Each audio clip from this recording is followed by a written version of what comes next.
Hello listeners, welcome to step two Telugu podcast. నా పేరు Vijay Aballa. Candidly with Vijay part 3కి స్వాగతం. పార్ట్ 1లో చాలా బేసిక్ క్వశ్చన్స్ ఆన్సర్ చేశాను. పార్ట్ 2లో డిఎన్ఏ స్పెషల్గా రిలీజ్ చేశాను. ఈ పార్ట్ 3లో మిగిలిన questions and future of step two Telugu పాడ్కాస్ట్ని డిస్కస్ చేసుకుందాం. ఈ ఇయర్లో నేను 2021లో 28 ఎపిసోడ్స్ రిలీజ్ చేశాను and around 480 minutes content release చేశాను అని నాకు స్పాటిఫై వాళ్ళు మెసేజ్ చేశారు. It's an honour actually, because మీ అందరూ నా పాడ్కాస్ట్ వినడం, నేను మీ అందరికీ ప్రజెంట్ చేయడం అండ్ మీ ఫీడ్బ్యాక్ని తీసుకోవడం, ఐఎమ్ రియలీ ఎంజాయింగ్ ఇట్. అలాగే ఇది ఇంకా కంటిన్యూ అవ్వాలని కోరుకుంటున్నాను. నెక్స్ట్ ఇయర్లో కూడా నేను మంచి ఐడియాస్ అయితే నా దగ్గర ఉన్నాయండి. ఒకళ్ళు అడిగారు నన్ను, take it as my first question ఇక్కడ. ఎందుకంటే ఒక ఫెలో పాడ్కాస్టర్ ఒకసారి నాతో మాట్లాడుతున్నప్పుడు నేను అడిగాను, ఏంటి ఈ మధ్య నేను కంటెంట్ రిలీజ్ చేయట్లేదు అంటే, లేదు బ్రదర్, రైటర్స్ బ్లాక్లో ఉన్నాను అని చెప్పారు అతను. అది నన్ను అడిగారు, నువ్వు ఎలా కంటిన్యూస్గా రిలీజ్ చేసేస్తున్నావు, నీకు రైటర్స్ బ్లాక్ అనేది రాదా, ఇప్పుడు ఆగిపోదా నీ రైటింగ్ అనేసి అడిగారు నన్ను. నాకు నిజం చెప్పాలంటే రైటర్స్ బ్లాక్ లేదండి, లేజీ బ్లాక్ అయితే ఉంది. అంటే ఎప్పుడైనా ఒక ఎపిసోడ్ రిలీజ్ అయిపోయిన తర్వాత నా మైండ్లో ఐడియా అయితే అలా ఉంది, పెట్టాలి పేపర్ మీద అని. నాకు పెట్టడం స్టార్ట్ చేస్తే నాకు అలా రాసుకుంటూ వెళ్ళిపోతాను. డైలాగులు వచ్చేస్తాయి, నెరేషన్ వచ్చేస్తుంది, సీన్ బై సీన్ వచ్చేస్తుంది. సో అది I don't know how, but వస్తుంది. కానీ ఈ లేజీ బ్లాక్ అంటే నాకు చేద్దాంలే చూద్దాంలే, ఈ వీక్ కాకపోతే నెక్స్ట్ వీక్ చేద్దాంలే, వెన్స్డే చేద్దాంలే అన్నట్టు ఆ లేజీ బ్లాక్ అయితే ఉంటుంది. కానీ ఏం రాయాలి అనేది ఎప్పుడు రాలేదండి. ఏదైనా వర్డ్ డాక్యుమెంట్ తీసుకుని నేను టైటిల్ పెట్టుకున్న తర్వాత వచ్చేస్తుంది వెంటనే. ఫస్ట్ స్టార్టింగ్ నుంచి ఎండింగ్ వరకు మొత్తం అంతా మైండ్లో ఉంటుంది, మొత్తం అంతా ప్రజెంట్ చేయడానికి ఉంటుంది. అప్పుడప్పుడు రాసుకుంటూ వెళ్ళిపోతాను, 5-10 పేజెస్ ఆకుండా వెళ్ళిపోతాను. అప్పుడప్పుడు ఇంకా టైప్ చేయబుద్ది అవ్వదు, పక్కన ఏదైనా పని చేసుకోవాలనిపిస్తుంది, వేరే టీవీ చూసుకోవాలనిపిస్తుంది. అందుకని ఇది పక్కన పెట్టేస్తున్నాను. Apart from that writer's block ఉంటుంది, అది నిజం. నాకు రైటర్స్ బ్లాక్ లేదు, కానీ లేజీ బ్లాక్ ఉందని చెప్పాను కదా, అలాగే టైటిల్ బ్లాక్ ఉంది నాకు. ఏంటంటే టైటిల్ నాకు ఏం పెట్టాలి అని ఆలోచించుకుంటా, అది ఎక్కువసేపు. ఇప్పుడు for example Arjun son of Sridhar story తీసుకున్నారనుకోండి, ఆ స్టోరీ, ఆ ప్లాట్, అదంతా నాకు మైండ్లో ఉంది. నేను రాయడం కూడా మొదలుపెట్టాను. అంత రెడీగా ఉన్న నేను ఆ ముందు సీజన్కి ఈ సీజన్కి స్టార్టింగ్కి నాకు ఆల్మోస్ట్ 1 మంత్ పట్టింది. ఎందుకు అంటే నాకు టైటిల్ దొరకలే. ఏదేదో టైటిల్ అనుకుంటున్నా, నాకే నచ్చట్లేదు. అప్పుడు సడన్గా నాకు అనిపించింది, ఒక క్యారెక్టర్ పేరు పెట్టి, మదర్ చాలా స్ట్రాంగ్ మదర్ కాబట్టి ఇలా పెడితే ఎలా ఉంటుంది అనిపించి నేను అర్జున్ సన్ ఆఫ్ సుజాతారావు అని అనౌన్స్ చేశాను. ఏప్రిల్లో అనౌన్స్ చేశాను, లైక్ వస్తుంది మీ దగ్గరికి ఇంకా అద్భుతమైన స్టోరీ అది ఇది అని. Turned out it was a successful season overall. అలాగా నాకు టైటిల్ బ్లాక్ ఉంది, లేజీ బ్లాక్ ఉంది. రైటర్స్ బ్లాక్ అంటే స్టోరీ పరంగా అండ్ సబ్జెక్ట్ పరంగా ఇప్పుడు లేదు ఇప్పటిదాకా, touch wood. Apart from that I think I'm fine. ఆ లేజీ బ్లాక్ అప్పుడు అనిపిస్తుంది, ఎవరైనా రాస్తే బాగుండు, నా బ్రెయిన్లోకి దూరి నా ఐడియాలు అన్నీ తీసుకొని వాళ్ళ పేపర్ మీద పెట్టి నాకు చదివి వినిపిస్తే బాగుండు అని నాకు అనిపిస్తుంది అండి. ఇట్స్ సమ్టైమ్స్ అంటే కొంచెం ఓవర్వెల్మింగ్గా అనిపిస్తుంది with so many ideas and thoughts, but it's fine. Okay, next question వచ్చి నా ఫ్రెండ్ యాక్చువల్లీ ఇది అడిగింది రీసెంట్గానే. ఏంటి ఈ మధ్యన ఎపిసోడ్కి కొంచెం గ్యాప్ పెరుగుతుంది, ఒక 3 వీక్స్ గ్యాప్ దొరికింది మధ్యలో అంటే, యాక్చువల్గా నేను జాబ్ అవుట్ చేంజ్ అయ్యానండి రీసెంట్గా. ఆ తర్వాత హౌస్ ఒకటి మూవ్ అయ్యాను. సో ఈ 2 పనులు చాలా బిజీగా ఉన్నాను. అందుకని ఆల్మోస్ట్ ఒక 3-4 వీక్స్ మధ్యలో ఎపిసోడ్ ఏమీ లేదు. But as I said, content అయితే ఉంది, కాన్సెప్ట్ అయితే ఉంది, సబ్జెక్ట్ అయితే ఉంది, వీటికి టైటిల్స్ కూడా ఉన్నాయి. సో ఓన్లీ ప్రాబ్లమ్ ఈజ్ నేను పేపర్ మీద పెట్టిన దాన్ని నేను రికార్డ్ చేసిన దాన్ని ఎడిట్ చేసిన దాన్ని పబ్లిష్ చేయాలి. So it's a big thing. నేను చాలా ఈజీ ప్రాసెస్ అనుకున్నాను, బట్ నేను చేసేది కొంచెం కష్టమైన పని అని నాకు ఇప్పుడు అర్థమవుతుంది with so many things going on in my life. ఇంకొక మేజర్ క్వశ్చన్ చాలామంది అడిగింది నన్ను డిటెక్టివ్ ఎలెక్స్ గురించి అండి. సో అడిగారు చాలామంది, how did you get this idea, detective Alex అనే ఐడియా ఎలా వచ్చింది అండ్ టాపిక్ ఎలా వచ్చింది, ఎలెక్స్ అనే ఎందుకు అనుకున్నారని. సో దీని గురించి నేను కొంచెం డీటెయిల్గా చెప్తాను. డిటెక్టివ్ ఎలెక్స్ అనే స్టోరీ నాకు ఎప్పటి నుంచో ఉందండి. డిటెక్టివ్ ఎలెక్స్ అనే స్టోరీ ఐడియా, క్యారెక్టర్ నాకు క్రియేట్ చేయాలని ఎప్పటి నుంచో ఉంది. ఒక డిటెక్టివ్ స్టోరీ లైక్ షెర్లాక్ లాగా డిటెక్టివ్ స్టోరీని నేను రన్ చేస్తూ ఉండాలి ఎవ్రీ సీజన్లో ఎంతో కొంత అనేసి నేను అనుకున్నాను పాడ్కాస్ట్ పెట్టినప్పుడే. అది ఎలెక్సే ఎందుకు అయ్యిందంటే ఐ డోంట్ నో. నేను ఎలెక్షన్ ఎందుకు పెట్టాను నాకు తెలియదు, మీకు చెప్పడానికి బాగుంటుందేమో అని నేను అనుకున్నాను అంతే. ఎందుకంటే నాకు చిన్నప్పుడు, అంటే నేను బాగా చిన్నప్పుడు ఒక పాట ఉండదండి, హీరో సుమన్ సాంగ్, అది అలెగ్జాండర్ మూవీలో, అది వాడే అలెగ్జాండర్ అనే ఒక సాంగ్ ఉంటుంది. నాకు చాలా ఇష్టం ఆ పాట. ఫన్నీగా ఉంటుంది అనుకోండి ఇప్పుడు వింటే. సో అందుకని నేను అలెక్స్ అని పెట్టుకున్నాను ముద్దుగా. టర్న్స్ అవుట్ చాలా బాగుంది. అందరికీ నచ్చింది. డిటెక్టివ్ అలెక్స్ కాన్సెప్ట్ నచ్చింది. Detective Alex how the way he solving cases అందరికీ నచ్చింది. మంచి రెస్పాన్స్ వచ్చింది దానికి. అందుకని ఐమ్ వెరీ హ్యాపీ. ఇంకా ఈ డిటెక్టివ్ అనే కాన్సెప్ట్ ఎందుకు ఎత్తుకున్నానంటే నాకు చాలా ఇష్టం. నాకు డిటెక్టివ్ స్టోరీస్ అన్నా, ఒక డిటెక్టివ్ యాంగిల్లో ఆలోచించాలన్నా నాకు చాలా చాలా ఇష్టం. నా బ్రెయిన్, నా మైండ్ ఏమంటున్నారంటే బాలకృష్ణ ఆడియో ఫంక్షన్ విని ఉంటే పరకాయ ప్రవేశం చేస్తాను క్యారెక్టర్లోకి అతను చేస్తారు అని చెప్పేసి అంటుంటారు కదా. అలాగా నేను డిటెక్టివ్ అలెక్స్ స్టోరీ రాస్తున్నప్పుడు డైరెక్ట్స్ మోడ్లోకి వెళ్ళిపోతాను. ఒక డిటెక్టివ్ మోడ్లోకి వెళ్ళిపోయి విలన్ కూడా అలాగే సెలెక్ట్ చేసుకుంటాను. మొత్తం అంతా బాగా చేసి వాడు ఏదో చిన్న తప్పు చేస్తున్నట్టు పెట్టుకుంటాను. బట్ ఓవరాల్గా నేను ఆ క్యారెక్టర్లోకి వెళ్ళిపోయి ఆ స్టోరీని రాసుకుని ఆ కేసుని అంతా హ్యాండిల్ చేయడం నేనైతే ఎలా చేస్తాను అనేది పెట్టుకుంటూ వెళ్ళిపోతాను. సో నా స్టోరీస్లో detective Alex is one of my best stories అని చెప్పుకోవచ్చు. 3 ఎపిసోడ్స్ చేశాను అండ్ అరౌండ్ 6 కేసెస్ సాల్వ్ చేశాడు ఆల్మోస్ట్ ఈ 3 ఎపిసోడ్స్లో. నాకు ఎవరైనా ఒక డైరెక్టర్ ఇది ఒక మూవీగా తీస్తే బాగుంది అనిపిస్తుంది. నా దగ్గర పర్మిషన్ తీసుకుని సబ్జెక్ట్ తీసుకుని ఈ 3 ఎపిసోడ్స్లో నేను సాల్వ్ చేసిన కేసులన్నీ కూడా వాళ్ళు తీసుకుని చేస్తే బాగుంటుందని నా ఫీలింగ్. అండ్ ఇది ఒక పెద్ద హీరోకి సెట్ అవుతుంది. ఇది పెద్ద హీరో అంటే ఇప్పుడు బాలకృష్ణ, నాగార్జున, వెంకటేష్ ఇలాంటి హీరోస్కి బాగా సెట్ అవుతుంది ఈ క్యారెక్టర్. ఎందుకంటే ఇది ఒక ఫ్యామిలీ మ్యాన్ క్యారెక్టర్, చాలా బాగుంటుంది. వాళ్ళు కూడా ఎప్పుడు ట్రై చేయని జానరే ఇది. I wish they do it soon. Okay, next question వచ్చేసి గాడ్ గురించి. నేను గాడ్ ఎపిసోడ్ చేసినప్పుడు ఒక క్వశ్చన్ అడిగారు ఒకరు, do you believe in God? అసలు ఎలా చెప్పగలరు నాస్తికులుగా పుడితేనే నాస్తికులు అవుతారని సంథింగ్ ఆ టాపిక్ రేస్ చేశారు. మీకు కూడా కొంతమందికి డౌట్ ఉండొచ్చు like whether I believe in God or not. మీరు నా గాడ్ ఎపిసోడ్ కనుక వెనకపోయి ఉంటే దయచేసి వినండి. అది one of my best episodes. నేను బాగా ఆలోచించి నేను రాసుకున్న ఎపిసోడ్ అది. ఇంకొక పాయింట్ నేను అందరూ డిస్కస్ చేయింది ఏంటంటే, ఆర్ మీకు నా గురించి తెలియంది ఏంటంటే, if you think that I believe in God, yes I believe in God. But ఆ గాడ్ ఎవరు అంటే, my God is not having any religion. అంటే my God is not Hindu, my God is not Christian, my God is not ముస్లిం.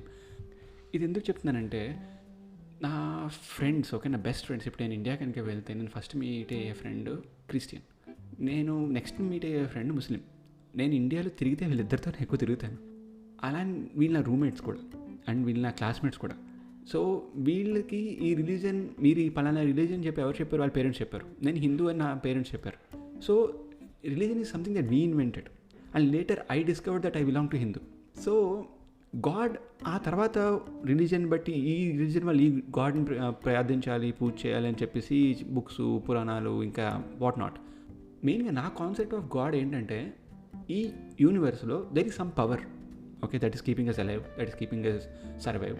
ఏదో శక్తి మనందరినీ కాపాడుతుంది అంటే దానికి రకరకాల మంది రకరకాల పేర్లు పెట్టుకున్నారు, రకరకాల మందిని పూజించుకున్నారు, రకరకాల ప్రసాదాలు పెట్టుకున్నారు, రకరకాల ప్రదేశాలని స్థాపించుకున్నారు, రకరకాల స్తూపాలని పెట్టుకున్నారు.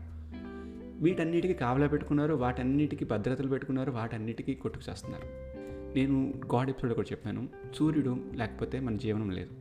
అందుకని సూర్యుడు దేవుడు, ఇది ప్రతి రిలీజన్లో ఒప్పుకుంటారు. Okay, any country you go, సూర్యుడు ఈజ్ గాడ్. వాటర్ లేకపోతే మనం బతకలేం. So water is another God. గాలి మనకి ఇంపార్టెంట్, అనదర్ గాడ్. ఇంకొకటి ముస్లిమ్స్లో కూడా ఇతను ఒకలే ఉన్నారు, ఇద్దరు ఉన్నారు, వీళ్ళే మాకు అనేది ఉంది కాన్సెప్ట్. బట్ నాకు నమ్మడం లేదు. ఓకే, ఎలా అంటే మీరు టెంపుల్కి వెళ్ళరా అంటే నేను వెళ్తాను, టెంపుల్కి వెళ్తాను, ఫ్యామిలీతో వెళ్తాను, అప్పుడప్పుడు ఒకనే వెళ్తాను. నాకు మంత్రాలు అవి వినడం ఇష్టం. అలా అని చెప్పి నేను మస్జిద్కి వెళ్ళాలా అంటే వెళ్తాను. నా ఫ్రెండ్స్తో నేను మస్జిద్కి వెళ్ళేవాడిని. అండ్ అలాంటి మీరు చర్చ్కి వెళ్ళరా అంటే వెళ్తాను. నాకు చర్చ్లో కొన్ని కాయర్స్, ప్రేయర్స్ అంటే ఇష్టం, ఆ బెల్స్, ఆ సౌండ్స్ అంటే నాకు ఇష్టం. I love music. సో నేను వెళ్ళి అవన్నీ చూస్తూ వింటూ ఉంటాను. సో గాడ్ అనే కాన్సెప్ట్ ఏదైతే ఉందో అది ఎవరికి ఇష్టం వచ్చిన వాళ్ళు చేసుకోవచ్చు. కానీ ఒక బుక్లో ఇలాగే చెప్పారు, ఉపవాసం చేయాలి, ఉపవాసం చేస్తే నీకు దక్కుతుంది, ఉపవాసం చేస్తే నీకు దక్కుతుంది అంటే మంచినీళ్ళు కూడా తాగకూడదు. ఓకే, మంచినీళ్ళు తాగకుండా నువ్వు తెల్లవారుజామునే సూర్యోదయం అవ్వకుండానే నువ్వు మొత్తం అంతా తినేసి మళ్ళీ సూర్యాస్తం అయ్యాక తినాలి. I don't believe in all that. అది ఎవరు చెప్పారు నీకు? నీ కల్లో పోని వచ్చి ఎవరైనా ఇలా చెయ్యి అని చెప్పారా? లేదు. పోనీ ఎవరికో కల్లోకి వచ్చి చెప్పడం వల్ల అది బుక్ రాస్తే నువ్వు నమ్ముతావా? ఎందుకు నమ్ముతావు? అది ఎవరో నీ కల్లోకి రాలేదు కదా, నీకు తెలియదు కదా, నువ్వు చూడలేదు కదా. అంటే మనం గాడ్ అనే కాన్సెప్ట్ని చాలా మిస్యూజ్ చేసుకున్నాం. ఎందుకంటే చాలామంది దాని మీద బెనిఫిట్ అయ్యారు, అందుకని వాళ్ళు దాని గురించి చెప్పారు. ఇప్పుడు దేవుని తిట్టడం వల్ల నాకేంటి? ఫస్ట్ ఆఫ్ ఆల్, నాకు దేవుని తిడితే ఎవరైనా డబ్బు ఇస్తున్నారా? లేదు. ఇప్పుడు దేవుని పొగిడితే నాకు డబ్బు ఇస్తున్నారా? లేదు. కానీ అలాంటి వాళ్ళు టీవీకి ఎక్కుతారు. ఎందుకు? వాళ్ళకి అది బెనిఫిట్ అవుతుంది కాబట్టి. తిట్టినా పొగిడినా వాళ్ళ పబ్లిసిటీ వస్తుంది కాబట్టి అలాంటి వాళ్ళు టీవీ ఎక్కి ఓ గంటలు దాని గురించి డిస్కస్ చేస్తారు. ఇటుపక్క ఒకడు ఉంటాడు, అటుపక్కడు ఉంటాడు, ఇద్దరు డిస్కస్ చేసుకుంటూ ఉంటారు. ఇటుపక్క వీడికి బెనిఫిట్, అటుపక్క వాడికి బెనిఫిట్. కానీ చూస్తే మనకేంటి? Why should we encourage them? నాకు అది బేసిక్గా మనం మనుషులు అనేది ఏంటి, నాకు ఎక్కడ కొంచెం కాలుతుందో మండుతుందంటే ఈ విషయంలో నాకు నచ్చదు. ఎవరో ఇద్దరు టీవీలో కొట్టుకుంటూ ఉంటే మనం ఆ షోని చూడడం వల్ల వాడికి తెలుస్తుంది నువ్వు ఏ ఛానల్ నుంచి ఏ ఊరు నుంచి చూస్తున్నావు అనేది. ఓకే, దాన్ని టీఆర్పీ అంటారు కదా. ఎవరెవరు ఎక్కడి నుంచి వాళ్ళ ఛానల్ ఆపరేట్ చేస్తున్నారు అనేది వాళ్ళకి తెలుస్తుంది. మీరు చూసే షోస్ బట్టి, మీరు చూసే కంటెంట్ని బట్టే వాళ్ళు తయారు చేస్తారు. అందుకని వాళ్ళు అలాంటి షోలు ఇంకా ఎక్కువ పెట్టడానికి చూస్తారు, మీరు అది చూస్తున్నారని.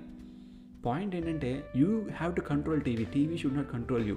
Media should not control you. Should control media. అది మీ చేతిలో ఉంది. ఇప్పుడు దేవుడు అనే కాన్సెప్ట్ కూడా మీ చేతిలో ఉంది. దేవుడు అనే కాన్సెప్ట్ కూడా మీ మైండ్లో ఉంది. మీరు కంట్రోల్ చేసుకోవాలి. అంతేకాని నాకు పూనకం వచ్చేసింది, నా మీదకి దేవుడు వచ్చేసాడు అని చెప్పి కొబ్బరికాయలు కొట్టించుకొని నిప్పుల మీద నడిచేసి గుచ్చేసుకొని ఒంటికి, దిస్ ఈజ్ ఆల్ అంటే ఇంక నేను తిట్టాల్సి వస్తుంది అంతే. నాకు ఇంకా పబ్లిక్గా మాట్లాడుతున్నాను అంటే తిట్టట్లేదు. ఫ్రెండ్ అయ్యి ఉంటే గ్యారెంటీగా 2-3 తిట్టేవాడిని, ఏంట్రా నువ్వు చేసేది అని. భయం ఉండొచ్చండి, కానీ భయానికన్నా ముందు బాధ్యత ఉండాలి. మనకి అంటూ బాధ్యత ఉంటే భయాన్ని కూడా పక్కన పెట్టచ్చు. ఎనీవే, ఇదంతా మరి సీరియస్గా అయిపోతుంది. మన నెక్స్ట్ క్వశ్చన్ వచ్చి, మీ స్టోరీస్కి ఇన్స్పిరేషన్ ఎక్కడి నుంచి అని అడిగారు. సో కొన్ని స్టోరీస్కి నేను ముందు ఎపిసోడ్లో చెప్పినట్టు కొన్నిటికి నాకు కల్లో ఏదో చిన్న థాట్ వస్తుంది, దాన్ని బట్టి నేను రాస్తాను. కొన్ని నేను రియల్ లైఫ్లో చూస్తున్నవి రాస్తాను. లైక్ డిఎన్ఏ, నేను ట్రైన్లో వెళ్తుంటే, సబ్వేలో వెళ్తుంటే ఒక అతన్ని చూసేలా రాశాను. సేమ్ విత్ నేను నా హెడ్ ఫోన్స్ కూడా. ఇది సీజన్ 1లో second story, if I'm not wrong. ఇది నేను ట్రైన్లో ఒకసారి వెళ్తున్నప్పుడు అవతల ప్లాట్ఫామ్ మీద ఎవరైనా నన్ను చూస్తుంటే ఏంటి ఏమనుకోవాలి. ఇప్పుడు మనం ప్రయాణిస్తున్నాం అనుకోండి, మనం ప్రయాణిస్తున్నప్పుడు ఎవరైనా మనల్ని చూస్తున్నారా లేదా అని అప్పుడప్పుడు అనిపిస్తుంది. ఆ తర్వాత ఎవరైనా మనం చూస్తుంటే అరే ఎందుకు చూస్తున్నాడు వీడు అని ఇంకోటి అనిపిస్తుంది. అరే వాడు ఎందుకు చూస్తున్నాడు అని తర్వాత మనం ఒకసారి మనం బాడీ నుంచి పైనుంచి కింద వరకు అంతా చూసుకుని ఏమైనా ఏంటి తేడాగా ఉందా, అయినా తేడాగా వేసుకున్నానా ఏంటి అని అనుకుంటాం. సో ఆ విధంగా నేను రాసిన స్టోరీ నేను నా హెడ్ ఫోన్స్. ఇది కూడా ఒక మంచి థ్రిల్లర్ స్టోరీ. సో ఇది చాలామంది అడిగారు షార్ట్ ఫిల్మ్గా తీస్తానని, బట్ యాక్చువల్లీ నేను తీసుకుందామని చెప్పి ఎవరికి ఇవ్వలేదు. హోప్ఫుల్లీ వన్ డే తీయగలుగుతానేమో, చూద్దాం. కొన్ని మంత్స్ బ్యాక్ ఇన్స్టాగ్రామ్లో ఒక అబ్బాయి నాకు మెసేజ్ పెట్టి, స్టోరీలు ఎలా రాయాలన్నా నాకు రావట్లేదు, ఎలా రాయాలన్నా అసలు తోచట్లేదు, ఎలా రాయాలి, బట్ రాయాలని ఉంది, ఏదో చెప్పాలని ఉంది అని చెప్పేసి అడిగాడు. ఇది చాలామందికి ఉంటుంది. ఏదో చెప్పాలనుకుంటారు, అది సరిగ్గా చెప్తున్నామా చెప్పలేదా అని ఆలోచనలో పడిపోయి దాన్ని మొదలుపెట్టిన దాన్ని పూర్తి చేసిన దాన్ని ఎవరికి చెప్పరు, ఇలా పూర్తి చేసానని. బేసిక్గా మీకు స్టోరీలు రాయాలి అనిపిస్తే మీకు నచ్చిన పని మీరు బాగా చేయాలి. అంటే మీకు పాటలు వినడం ఇష్టం అనుకోండి, మీరు పాటలు వినాలి, ఎక్కువ పాటలు వినాలి. ఆ పాటలు వింటున్నప్పుడు మిమ్మల్ని మీరు మర్చిపోయి ఒక ఇమాజినరీ ప్రపంచంలోకి వెళ్ళిపోవాలి. ఒక కథ అనుకోవాలి. మీరు ఏదైనా కథ మొదలు పెట్టడానికి దానికి తలాతోక ఉండాలి కదా. సో మీరు అది ఏం చెప్పాలో మీకు తెలియాలి, పాయింట్. ఇప్పుడు నేను ఇది చేస్తున్నానంటే మీకు నా గురించి, నా స్టోరీస్ గురించి, నా ఐడియాస్ గురించి, నేను ఎలా స్టార్ట్ చేశాను, ఎలాగ ప్రొసీడ్ అవుతున్నాను అనే దాని గురించి నేను చెప్తున్నాను ఇక్కడ.